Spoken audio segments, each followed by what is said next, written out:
Hello, everyone, and welcome to What's Happening in Iran. My name is Matthew Hughes, and I serve as the Executive Director of the International Relations Council in Kansas City, and we're so glad to have you with us today. The International Relations Council strengthens Kansas City's global perspective by maintaining an active dialogue around world events, global issues, and their impact on our community. As a nonpartisan educational nonprofit organization, the IRC values informed civil discourse, accessibility, and substance as we work to sharpen our community's 21st century global acumen. Whether you're joining us live or viewing the recording later, we invite you to learn more about the International Relations Council, including other upcoming events and how to join the IRC as a member on our website at irckc.org. IRC members are warmly invited to join one or more IRC roundtables, a chance to connect with other members, talk about current events in regions of interest to them, and help inform IRC programming. Roundtable members will be invited to a quarterly meeting and receive IRC event information and other updates relevant to the regions they select. Roundtables are open to all members of the IRC, including individual and family members, and individuals affiliated with IRC organizational members like businesses, colleges and universities, and nonprofits. Be as involved as your schedule allows without worrying about whether you can make a meeting or meet a deadline. The point is to connect, explore, and engage. More information is online at irckc.org. With so much going on right now, it's easy to lose track of what's happening around the world, especially in places that have fallen out of the headlines or where news stories are increasingly complicated. We can't predict the future, but we do know the importance of understanding historical background and current global context.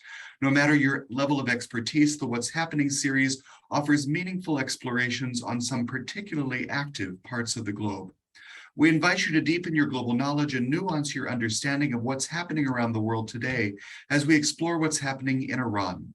We certainly welcome your thoughtful questions through the course of the conversation using the Q&A feature at the bottom of your screen.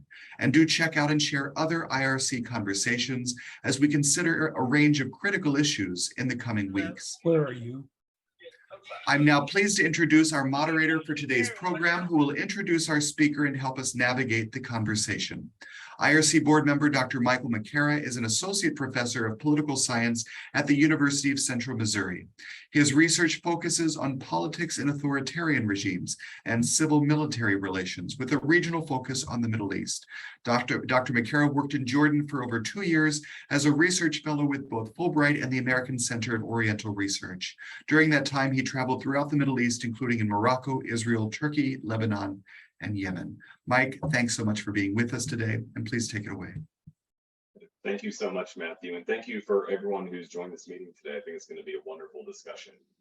In some ways, though, it doesn't feel like a discussion of Iran belongs in the IRC's What's Happening series, which typically focuses on countries that have fallen out of the news a bit.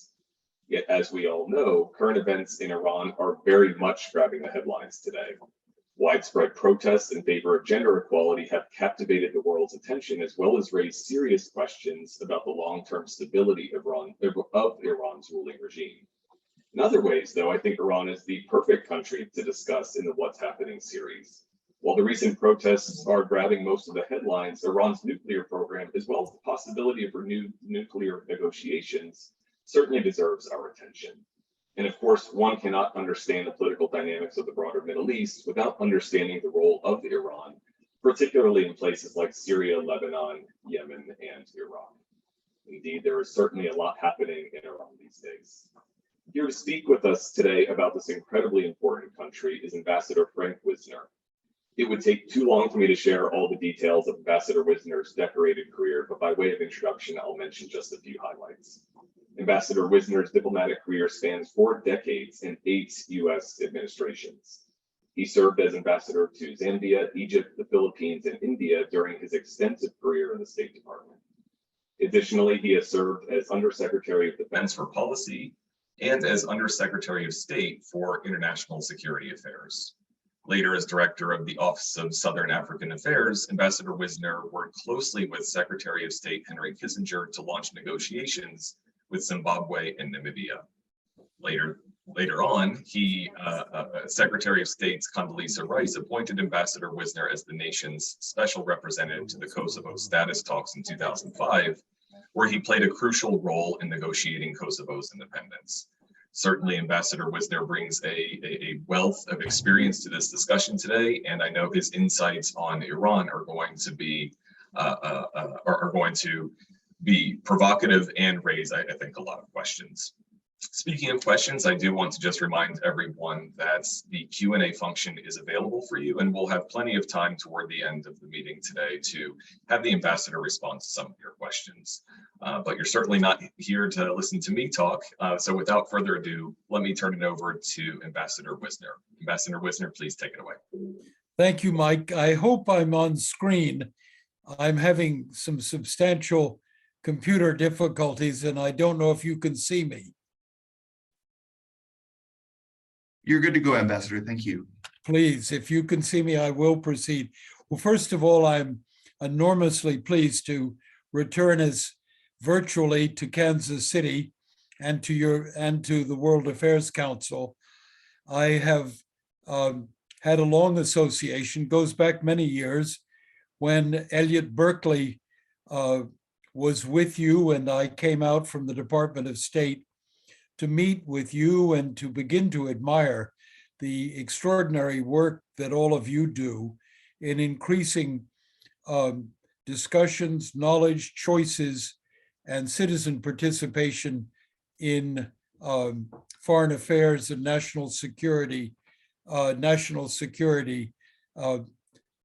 choices and discussions.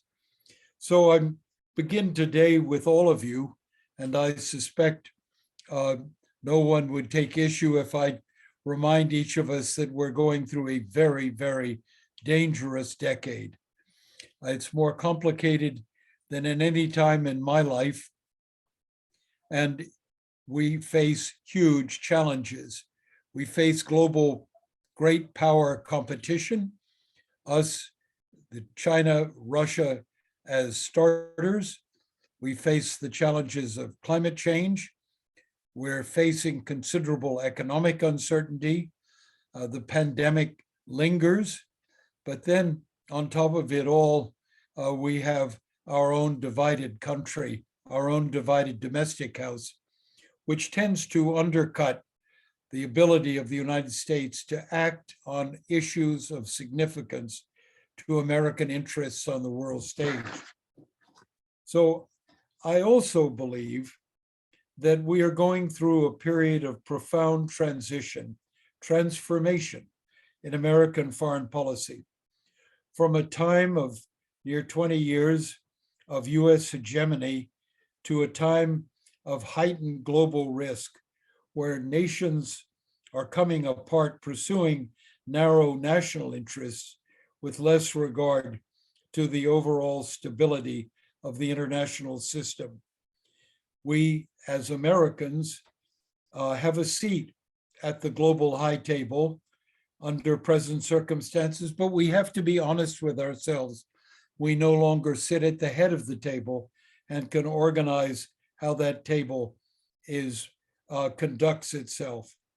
Instead, I think we have to face the fact that as Americans, in the years immediately ahead, we can play a role in assuring a global equilibrium, but we're not back to a point where any of us can look confidently and talk about a global order. And if that's the case, and I really genuinely believe it is, and it should guide our thinking about the nation's future abroad, I'm also convinced that it is important we choose the methods we use to conduct foreign policy and national security. Picking diplomacy, relying on intelligence, maintaining our military capability, drawing on our economic and cultural strength, but deploying American power in a sparing manner, setting objectives and goals that we can actually achieve using our allies, using our coalitions, using international institutions to further our reach with carefully selected goals. So here I am today with all of you, and delighted, as I say, again, to be here to think about the United States and the Middle East and Iran and where we're headed and how to think about the multiplicity of problems that are in front of us in this time of transition, transformation, and of overall global challenge. So let me just begin with a word or two about the Middle East, because the Middle East remains a major priority in American foreign policy. And despite the frustrations of the decades, and notably Iraq and Afghanistan in more recent years, it's awfully easy to become frustrated with the Middle East, to be deeply disappointed with how our relations have evolved in that region, and to be tempted to disengage. But I'm going to argue with you most strenuously, deeply today, that we cannot afford to pull back from the Middle East, nor pretend we could survive as a power of influence on the global stage if we don't have a footprint in the region. And I say this for a number of reasons, evident almost certainly to all of you. First of all, a historical one, and that is the Middle East has always been a cockpit of world history, that no great nation has survived without an ability to protect its interest and defend itself from the vagaries of history in the region. None. And that's certainly true today for Russia and for China, both of whom are fully engaged in the region. The second reason is hydrocarbons. For here, as much as anything, any of us would have thought, or many argue, that we're leaving the age of oil and gas and moving into renewable energy and growing energy. I think we all pretty well understand that's decades away.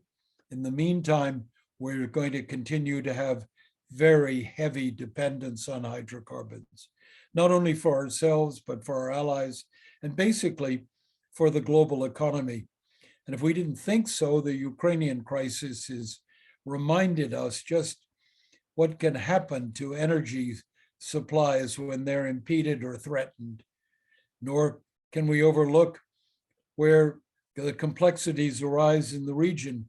The recent fracas with Saudi Arabia and the United States are classic examples of how fraught the energy markets are going to be. The Middle East remains the key center of hydrocarbon production, and we've simply got to be there for ourselves and for our allies. And third, I would argue alliances in this new age are really important, and the security and stability of our allies in Europe depends heavily on what happens in the Middle East. But at the same time, we've got regional allies, Egypt and Saudi Arabia, even the very difficult Turkey. All of them are key players in the furtherance of our own interests. So for all of these reasons, we're in the region. We've got to behave with circumspection. We have to behave with strength, but we have to have an overall sense of what we're about. And I'm going to argue with you today that this turbulent region requires a focus on stability, not on revolutionary changes, but on trying to hold a balance in the region. That's the primary compulsion of American foreign policy.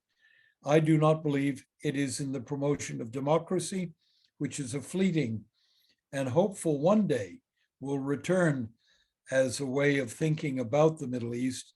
But for the moment, maintaining the region's stability has got to be at the top of my list. So, ladies and gentlemen, that brings me more narrowly to the question of Iran. And I have to join all of you, and Mike, you in particular, in underscoring how enormously important recent events in Iran. They are of great significance.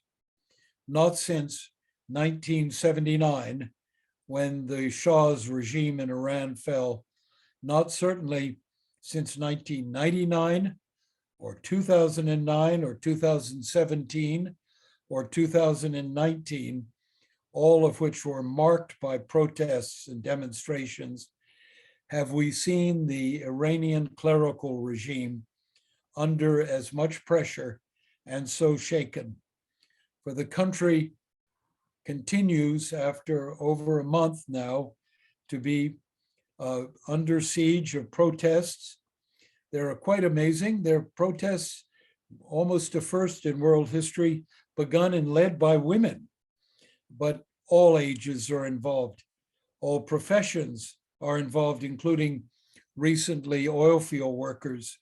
All parts of the country, the cities and the rural areas, have seen the outbreak of these protests. But at the same time, let me underscore, we do not see where the protests will come out. And we have to be very careful. For the Iranian regime, the clerical regime that governs Iran remains very well organized, very tough. It has responded to the protests by moving the police off the streets and bringing on a very brutal local militia. The opposition, on the other hand, unlike 1979, is deeply fragmented, has no clear leadership, no clear set of goals, and therefore finds it difficult, as unlike 1979, when the clerics were in the waiting room, there's no obvious Iranian group in the waiting room today. So I think we all have to be very careful. And we have to be particularly careful, in my judgment, not to let our wishes, our feelings of being disobliged, our feelings of anger at the suffering that's going on, to confuse those sentiments with reality. Reality has still to play out, and we are best to exercise a degree of patience and watch very carefully how the protests play. And I say this, that even in the wake of such horrific events as the Iranians shipping drones to the Russians and having those drones used as attacks on innocent civilians in Ukraine, even the anger that inspires in me, we shouldn't, and in all of you, we shouldn't lose sight that first and foremost, we have to keep a very sharp eye on American interests. The peace and stability of the region depends on how Iran is dealt with, the role that Iran plays, and where our policy affects Iran's situation.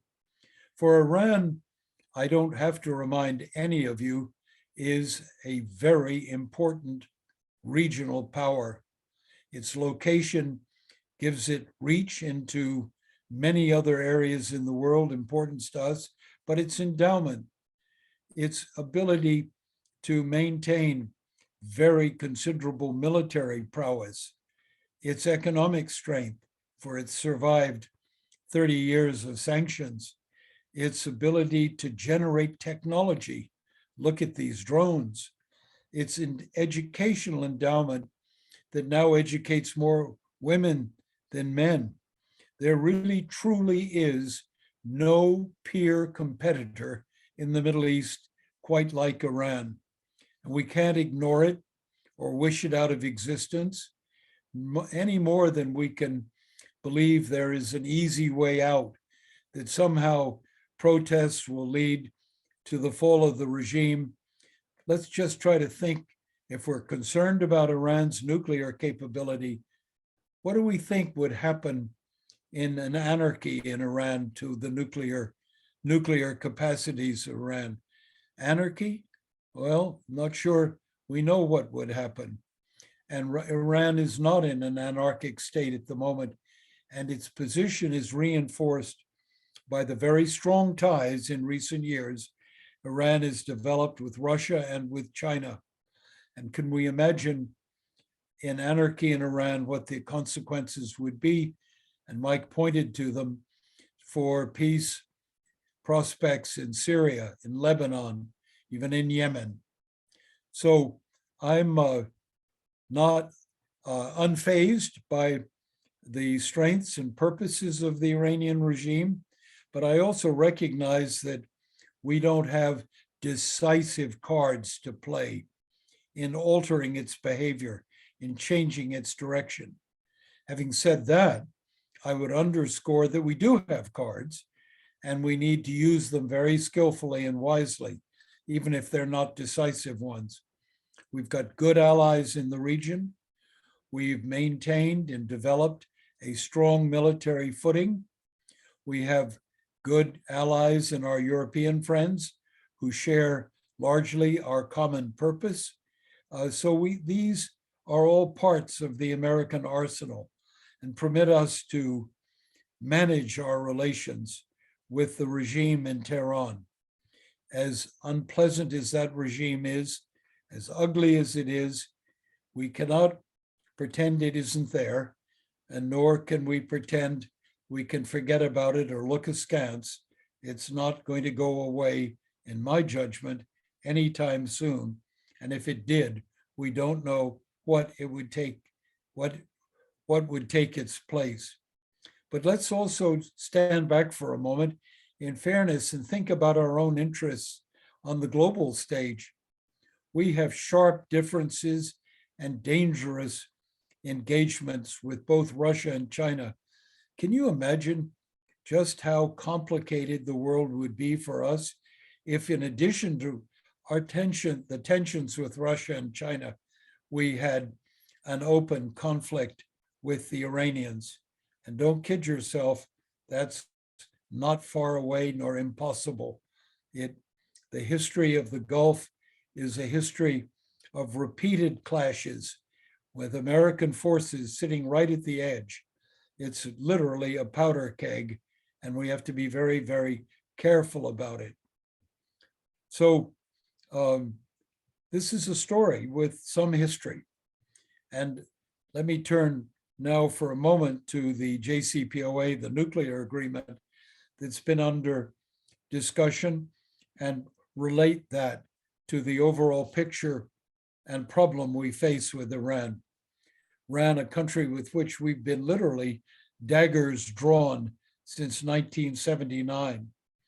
Across the region, we faced threats from Iran, not just the threat of Iran going nuclear one day, which we don't yet see a weaponization program in Iran, but just think about what nuclearization means. It would mean the beginning of an arms race in the Middle East and a nuclear arms race.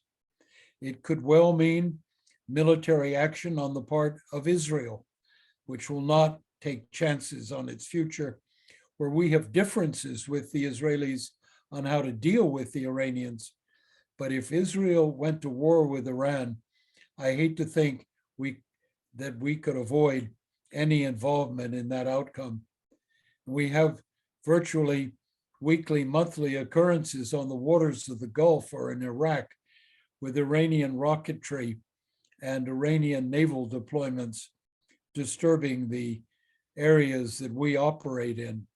The drone incident of a couple of weeks ago in which the Iranians seized an American naval drone zone remind us just on how close to the edge all of us are seated. And to make matters worse, we find ourselves with no effective communications with Iran, no ability to manage a crisis in real time with the Iranian regime. There is no diplomatic representation. All other representations are indirect. We have no way to deconflict forces.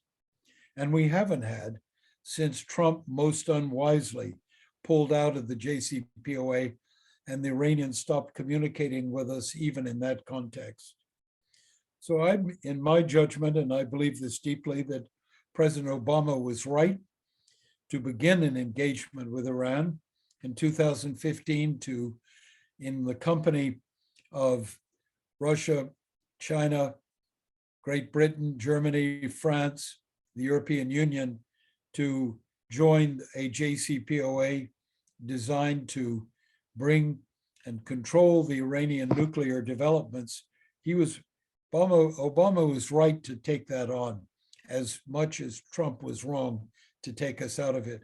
And Joe Biden is dead right, even if it's been slow getting started, to re-engage. And so for the last 18 months, we and the Iranians and the Europeans and the Russians and Chinese have been meeting in Vienna, trying to find a way forward and a return to the JCPOA. Not that returning to the JCPOA is some kind of El Dorado with pots of gold at the end of it, but what it does, it permits communications to begin again between the United States and Iran, and those communications in time can help us address not only the nuclear problem, but missiles, which endanger the region, robots, regional crises in so many of the countries of the area. So I promise no pot of gold if the JCPOA could be reestablished, but absent a framework for discussion, this area is dangerous, and our relations with Iran are even more dangerous. So where do we stand? 18 months, and much has actually been accomplished. It may not be so clear from your daily press, but all of the nuclear-related issues in the JCPOA have been settled, agreed to, that the Iranians would back off from the nuclear preparations they've undertaken over the last several years and go back into compliance, on the nuclear front, dismantling facilities, controlling stockpiles, and backing off from its nuclearization that is accentuated in the years since Trump pulled out. That's been settled. And our agreement to go back in to the agreement, compliance for compliance, has also been settled. So the nuclear issues have been resolved. And in addition, other issues raised by the Iranians have been settled, including an Iranian concern that has some legitimacy, that at the end of a Biden administration, what's to say the United States won't upend the situation again, pull out and leave Iran not only looking foolish, but high and dry. I think we found a formula that will at least cover the period Biden's in office. So we got close in August. I thought there was a chance at getting an agreement, but then a new issue came up, and that is an issue related not to Iran's current nuclearization, but to something that happened back in 2003, when the Iranians left unresolved in their discussions with the International Atomic Energy Commission, the location of some nuclear particles. Haven't figured out how to square that yet. We have got views that this is an IAEA matter. The Iranians went home in early September to ponder next steps. And since then, there has not been a step forward in the negotiation. So we're at a decisive moment. The administration intends to continue its pursuit despite all of the side events in Iran and in Ukraine that distract us. We'll have to see when our election's over if the Iranians are prepared to come back to the table and move forward. I hope they will. It's in our interest, in the interests of peace in the region, and I would argue in Iran's interest They would be much better off having access to the substantial holdings, cash holdings they have around the world. But I'm going to leave you with one thought at the end of my remarks, and that takes me back to where we began thinking about these extraordinary protests that affect all of the country and have lingered for so many weeks. Iranians are eventually going to have to figure out how to live with each other. Do they learn that when, in addition to the internal angers, the repression of rights in the country, in addition, the country is beleaguered from the outside. The regime believes it's surrounded, and regime change is on the lips of many around them. Is that an atmosphere in which a regime will take chances on the domestic front and begin to lighten the burden it imposes on its citizens? I'm not so sure. And I sometimes wonder and hope, indeed, that if the JCPOA can be put in place, that sense of beleaguerment might diminish a bit, giving the Iranians some strategic space to work out the difficulties they have in moving beyond this regime to a different future. At least that's a hope, and perhaps even worth a try. So let me pause there. I hope you could follow my remarks, and I'd be happy to take questions if you've got them. Well, thank you so much, Ambassador Wisner, for those insights. You've taken on the very difficult task of trying to cover so many of the important issues coming out of Iran today in just 20 minutes. And I know that there are going to be tons of questions. So let me just remind the audience very quickly that the Q&A function in your in the seminar is there for you to ask any questions that you might have to the ambassador. But as always, when I moderate these events, I like to take moderator privilege and maybe start off with the first question. Maybe in doing so, pick up on the last theme that you mentioned by looking at maybe what comes next for Iran and starting to speculate about what might come in the future. You said a couple of things. You said that we still don't see where the protests might be heading, that Iran is in this period of transition. I'd like you maybe to speculate about one particular development that is going to come at some point, and that is going to be a leadership transition at the very top, where we know that the supreme leader of Iran, Ayatollah Ali Khamenei, is becoming more advanced in age and has reportedly had some health concerns in recent months. Undoubtedly, there have to be, at this point, plans for what comes next. But I'm curious how you see some of these issues developing, given that at some point there will be a leadership transition at the top. And whether it's the protests or the JCPOA, how would you see a leadership transition perhaps affecting some of these issues? That's obviously a profoundly important question, but let me lead it with a thought. And that is, however that question is answered, we as Americans are going to have to engage whatever regime there is in Iran. Iran is a fact. And if it's ruled by a tyrant or ruled by somebody more obliging, that's going to be a challenge, however it comes out. But there isn't any vacation from dealing with Iran on the issue of leadership. And so I then turn to thinking about the issue of leadership. It's really hard for us to know what a transition would be in Iran to a successor to the present Ayatollah. We know what the formula is. The Guardian Council and so on gets called back together and candidates get looked at and somebody comes out at the end of the day. We do know that the Ayatollah's not been in good health. So yes, you're right. This could happen sooner rather than later, but literally we don't have any real insights. As I reminded all of our audience, we have no embassy there. The intelligence we get is secondhand. The allies who have presences on the ground are not deep inside the workings of the regime. So literally nobody is absolutely sure. But I can tell you one thing that worries me and should be a matter of concern to all of us.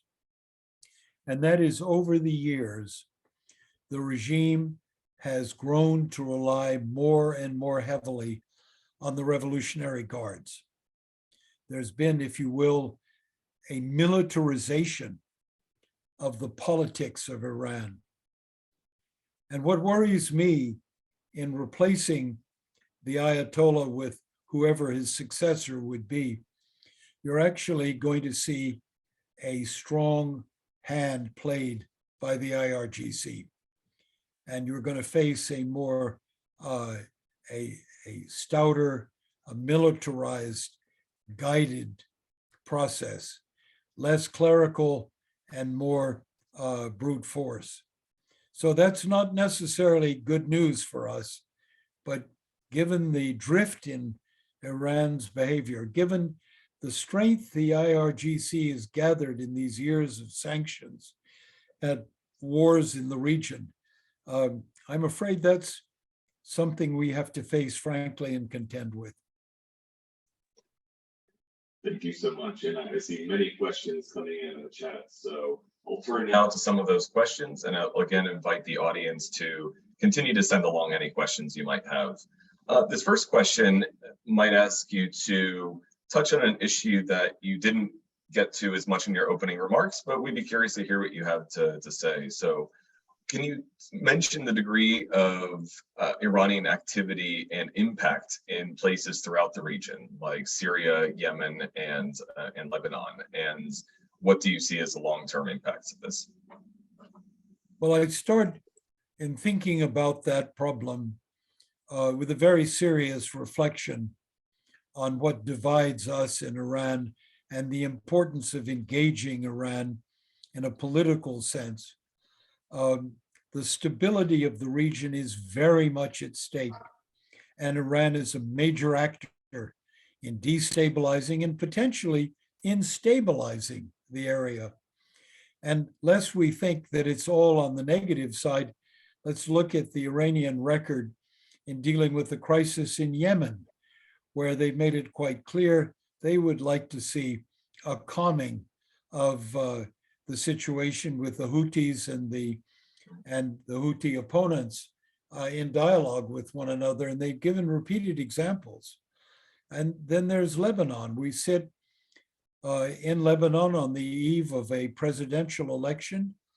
We've just seen Hezbollah, which is the closest form of ally the Iranians have anywhere in the Middle East, agree to a maritime agreement with Israel.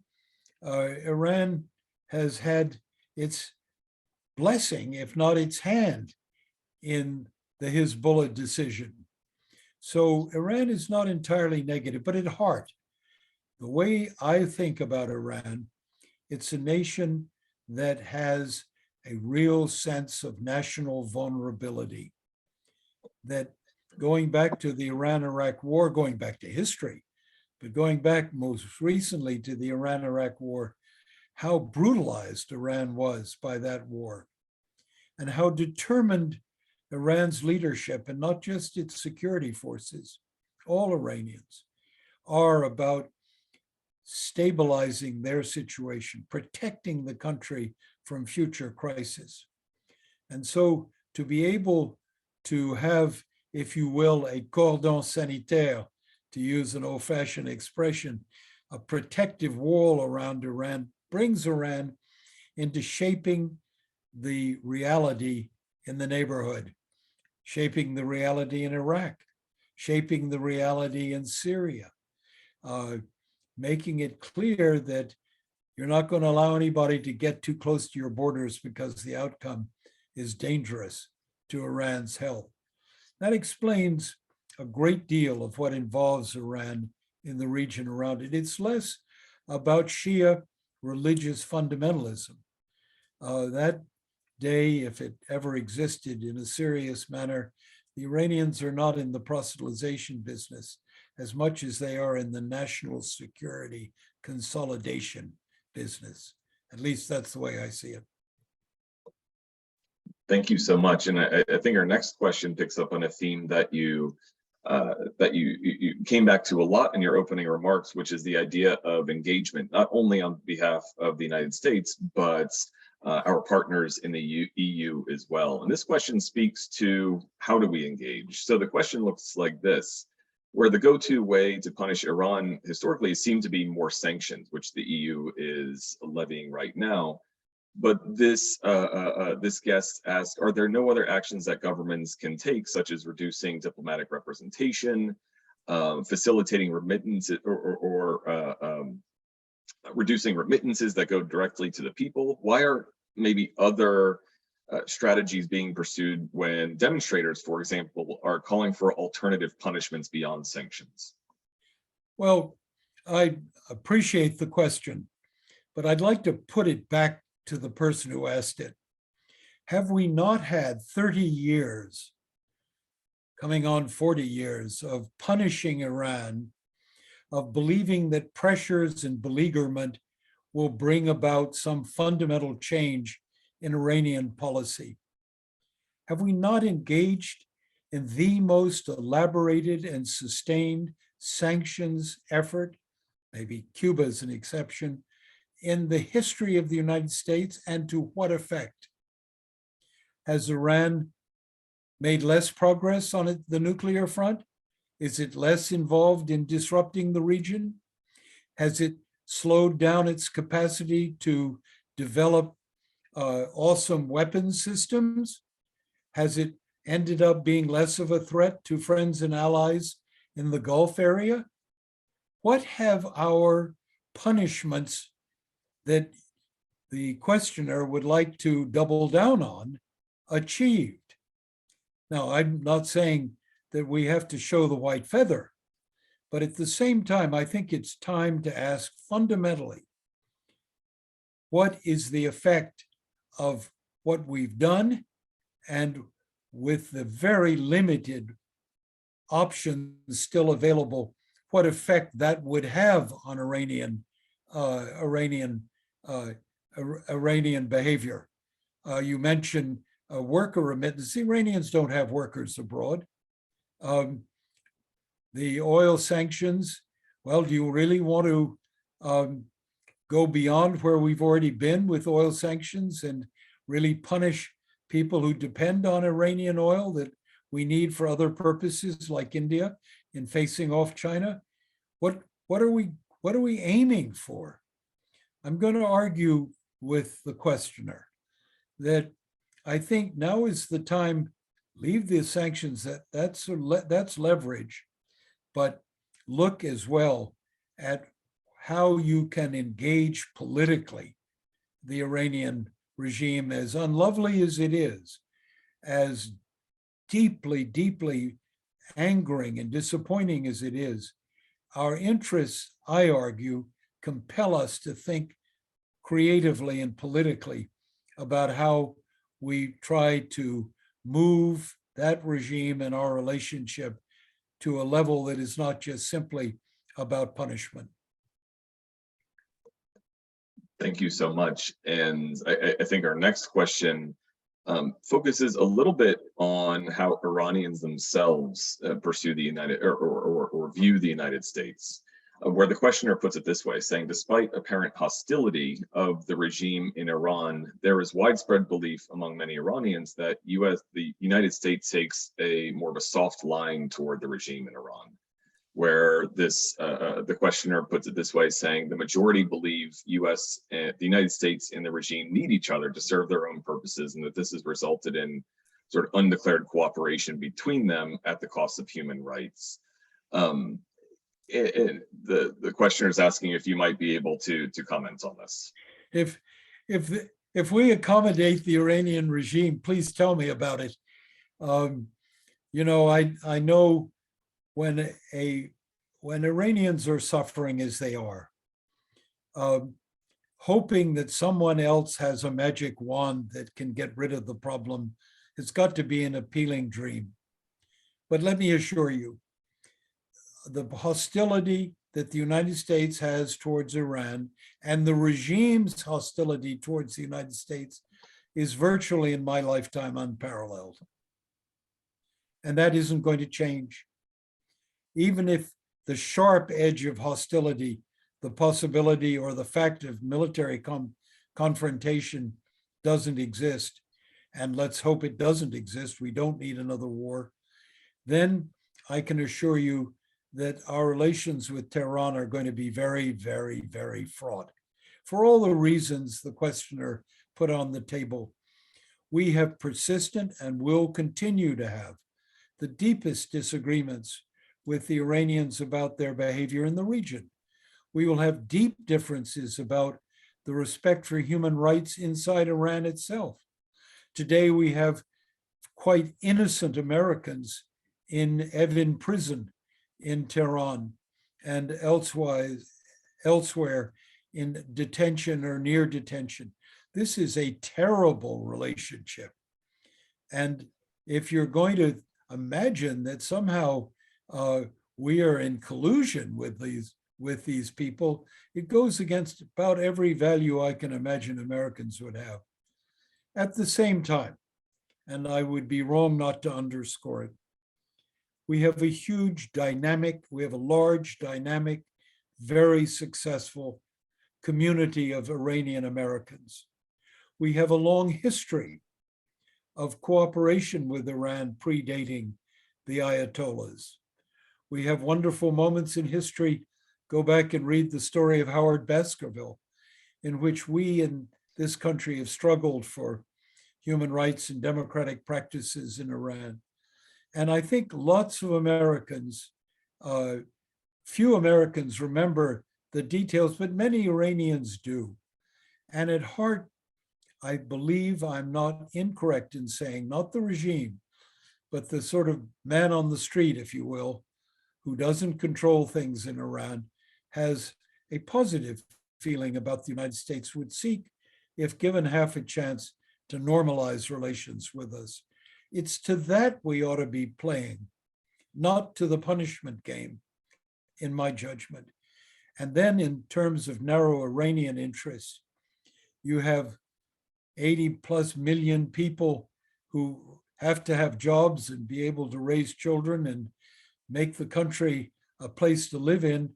They're going to need access to capital and markets and technology.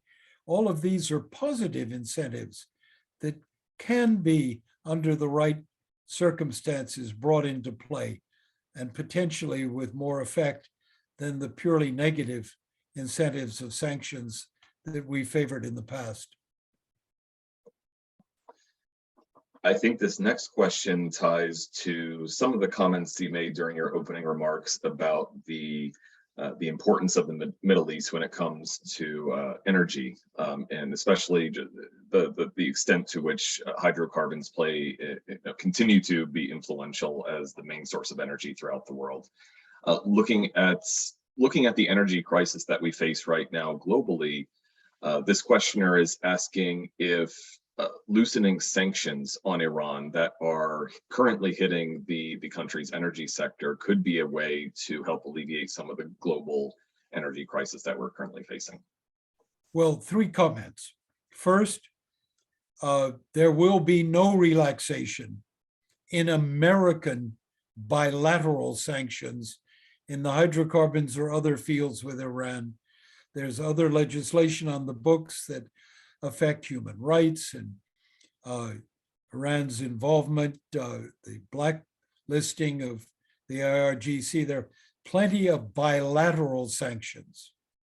What we're talking about is ending multilateral sanctions and allowing Iran to return under the JCPOA, to return to otherwise more normal international trade, not American trade, international trade, which means that Iran would be in a position to sell petroleum products on the open market as opposed to selling them clandestinely with markdowns or indirect market access through other countries, where they are currently, and that makes my third point, is there is Iranian oil on the market, though it's gotten there by circuitous means. It'd be, in my judgment, it's one way to look at, there could be more oil, but how much more, given the deteriorated state of much of the Iranian oil, the hydrocarbons industry. It's been years since there's been substantial investment in that industry. And though the holdings are very rich, to really ramp up production out of Iran, it's going to take investment, and investment in new production, investment in upgrading old production. So I don't see a major turnaround, even with the JCPOA, in the short run. It would be a longer term play. And maybe to pick up on this, pick up on the theme of the JCPOA, you seem to be making a case for why re-engaging with Iran on the nuclear issue is in the US interests. But one of our guests is asking, there have been violations of the JCPOA that Iran has committed even before the US pulled out. Why should we think that re-engaging would maybe change that dynamic in the future? Well, I'd really like to sit down with the man or woman who asked that question, because frankly, I am unaware, and the American intelligence community is unaware of the violations that you're referring to. The Iranians, to the very best of my knowledge, strictly complied with the terms of the JCPOA. It was the United States that tore up its commitment and pulled out of the agreement. When that happened, and a year later, after waiting to see if we, by some hook or by crook, would come back into the agreement, the Iranians then began to bring facilities back online to produce fissile material, to increase their holdings of such fissile material, to upgrade and modernize the equipment they use. They then began a measured pace of breaking their commitments under the JCPOA. But the order is the order I provide, not that the Iranians began breaking their word before they pulled out, before we pulled out. Maybe this might be another question that's looking forward, I think, but when it comes to maybe what's been lost due to the fact that Iran and the United States have had such a tense relationship over the past few decades, what's the opportunity lost in cultural exchanges and knowledge sharing by virtue of the fact that Iran and the United States really maintain this tense relationship?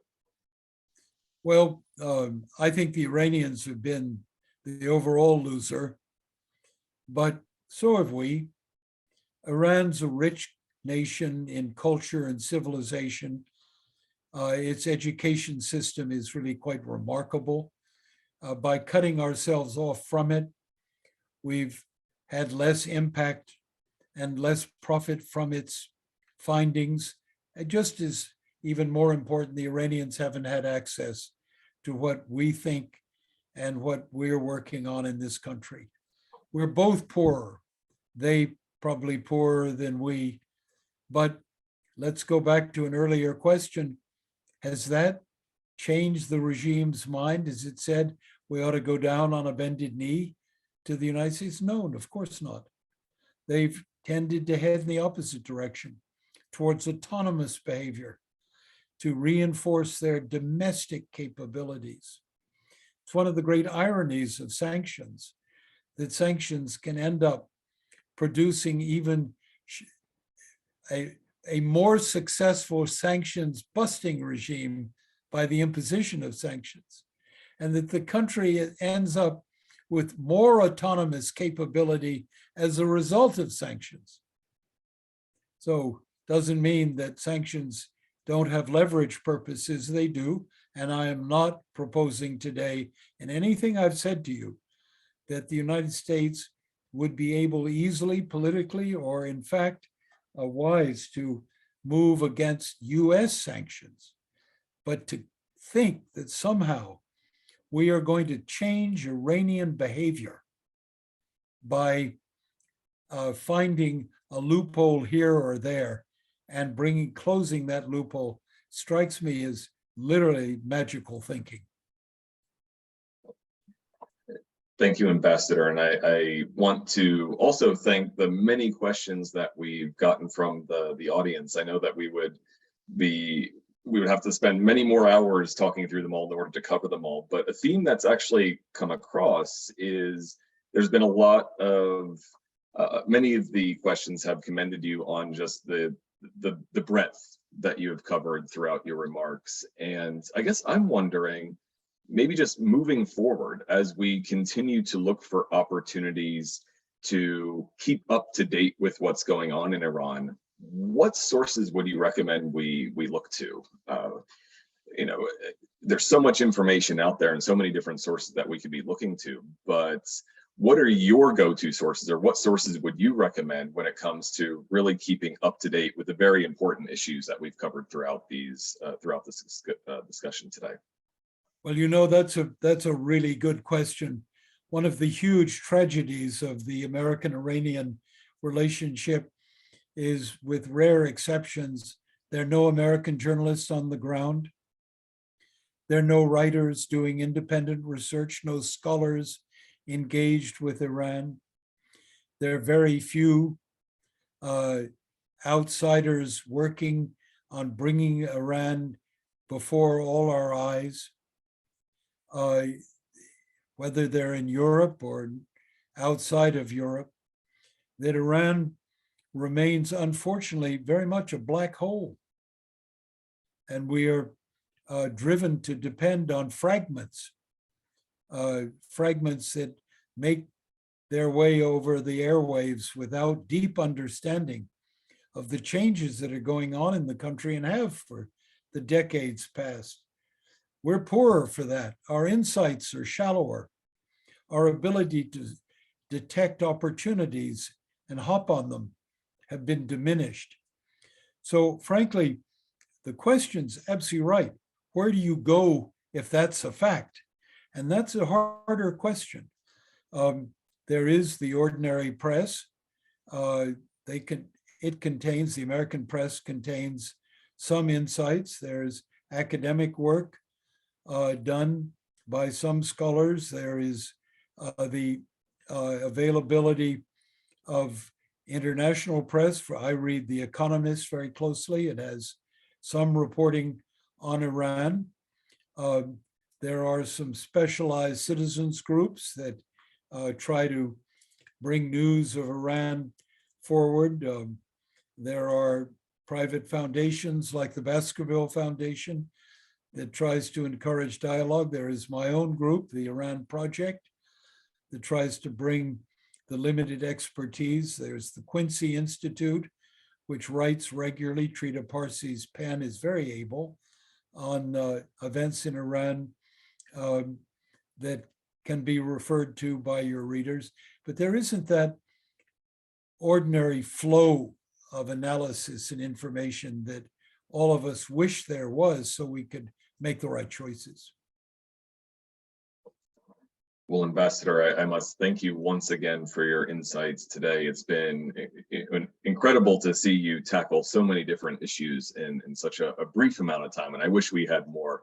But for now, what I will do is I'll turn it back over to Matthew Hughes, Executive Director of the IRC. Mike, let me thank you and the audience. They were terrific questions.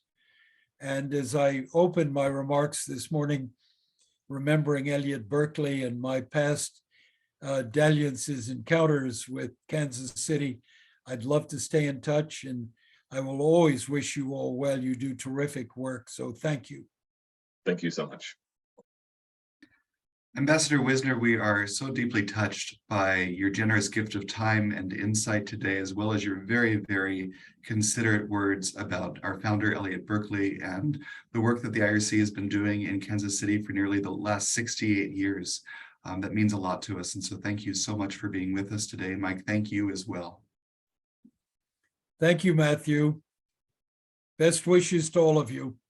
Thank you. And again, everyone, thank you so much for joining us today, whether you're joining us live or viewing the recording later. We hope that you found some value in this program. The What's Happening series, as you learned today, really looks at those places that have fallen out of the news cycle or where things are getting increasingly complicated. And we have a number of other programs coming up at the International Relations Council as well. Check us out online at irckc.org. Thanks again.